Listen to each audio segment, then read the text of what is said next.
You know what I mean? And it's all about the building. It's all about kind of just slowly going for things. And that's one of the things I definitely admire about you, and also kind of what you're doing for the culture. And I'll admit it, we've talked about this before about how, you were kind of, starting off with your stuff, and I was a little skeptical about it, and everything. But I've seen you kind of win over the public with it, and it's definitely fucking cool. I know you're kind of drifting away from this stuff, but you started in the Manosphere, right? And right. kind of in that red pill kind of area. Can you tell me a little bit about that? Yeah.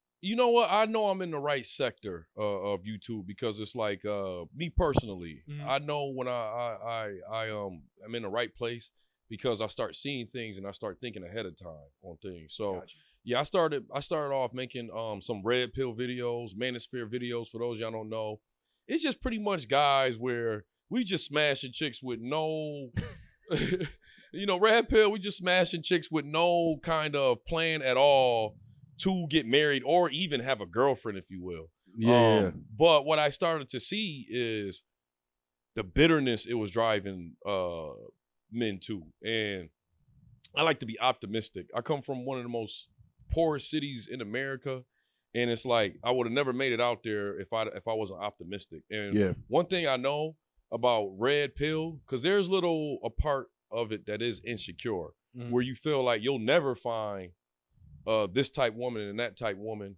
because of how American culture may be. And that may be true. But if you always stay looking at it like that, that's going to spill into other parts of your life. Absolutely. So, I don't, it's good stuff about the red pill Manosphere that'll always stay with me. Like right now, I ain't got no problem telling you, I'm not even really smashing that too many chicks. I don't have that much time. I'm focusing on I got a lot of shit going on. Right. You're working. Right. And I think it's kind of funny you kind of brought up that whole aspect of that kind of side of the internet of saying, like, if that's where you put your mindset about women and shit like that, then you're not really going to attract those types of women, and you're not going to find the right ones, because I watch a lot of podcasts on YouTube and stuff like that. And recently, this is a couple weeks old, but Fresh and Fit got into a little bit of trouble, kind of talking about like black women and shit like that.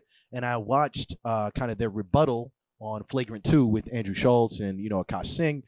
And, I'm not the biggest fan of Andrew Schultz, but one point he kind of did have was he was like, yes, he's like, I understand the need for you guys and everything, but if you keep on kind of only categorizing women as like only the gold diggers, only like there are plenty of women that exist like that, but you spend your time only looking for those, like you could do a lot more to like aid men. You know what I mean? Right. You could teach men how to deal with women that are good women, but maybe have a few flaws themselves and shit like that. You know what I mean?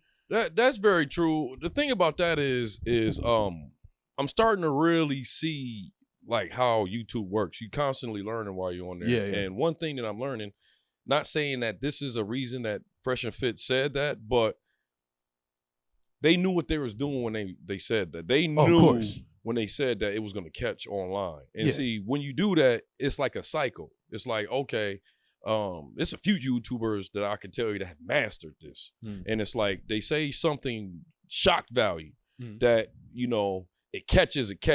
Yeah. And then there's going to be a group of people that's going to eat off of that speaking against it. Definitely. And then there's going to be a group of people that's going to eat off of it reacting to it. Yeah. You see what I'm saying? And that's all free promotion for them. Yeah. So I'm not saying that they truly don't feel like that. I could see that being something that they real with. Because, LA was like that. I met a lot of there's a lot of black men that look like me that don't like black women, and I understand it. That's not me. I like all women. Yeah. But I understand, like,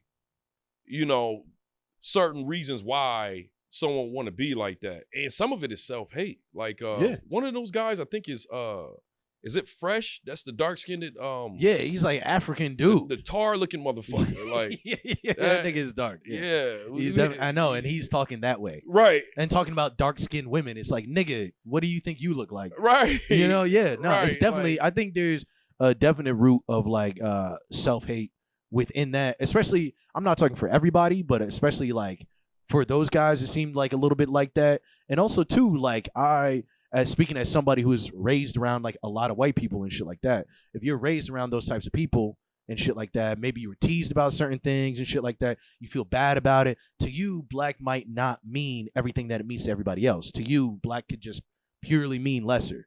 Like, you could have really fell for the okie doke. You know what I mean? That is the truth. Subliminally. I'll just be real about it. They're both black women, and let's just take black women, white women, Asian women. All of their cultures are different. Yes. It's just that because of American culture, it makes certain people think that, white women and Asian women's culture are better than black women's culture. Yes. But especially white women, I'm not going to say Asian women. There's a lot of people that's not attracted to Asian women. I'm just going to be real with you. Like, really? Right. Like, I don't know. I've never met somebody who wasn't attracted to Asian women. Well, you go on YouTube, you'll hear, this is one guy, I'm not going to say his name, but he says they all look a little autistic to him. You hear stuff like that on YouTube. But speaking of, go on, finish. White women, they, people may think their culture is better, but when you really look at white women, they're doing everything they can do to be like black women. Well, that's the thing. It's like, you want to talk about white people think white women's culture is better, but it's like the culture of white people is just stealing other people's cultures. They're getting the lip shots. You know what I mean? And all that shit. They're it's getting like, tans. What are the fucking Kardashians? They're literally built in a lab. You know what I mean? You know what I mean? To look more exotic. Like a black woman. Yes, with the body shape. Yes. Like features of black women that I grew up that white women were saying that they didn't like. Like, you now got they these all big have lips. Mm-hmm. Now that you will call them thick, and they'd be like, "Oh, you trying to say I'm fat?" Yes. If you said a girl had a fat ass back in the day, and it's like now they're doing everything they can to be a black woman without saying I'm a black woman. Yes, none of them absolutely. wants to be the color it is. None of them want to be pale. Yeah, you know what I mean. They all are trying to shade they shit in some type of way, and really what this is just people just being caught up in the matrix. I think so too. They can't even think for themselves. You meet a woman from overseas, and they'll only fuck with you for 6 months, and it's like, if he doesn't propose to me, then I'm just gonna move on. He wasted my time. Oh yeah, definitely. You know what I'm saying? That's absolutely true, man. I mean, I've talked to different women like overseas and shit too, and that's a big thing where it's like a lot of them, even in like Western Europe and shit, like a lot of them are still kind of stuck in more traditional kind of like family roles in the sense of like getting married young and all that type of shit. Like, even if they have a job, still being the one who like cooks and cleans at the house and shit like that. You know what I mean? And which I don't see any problem with it, but it's just a total different thing than over here.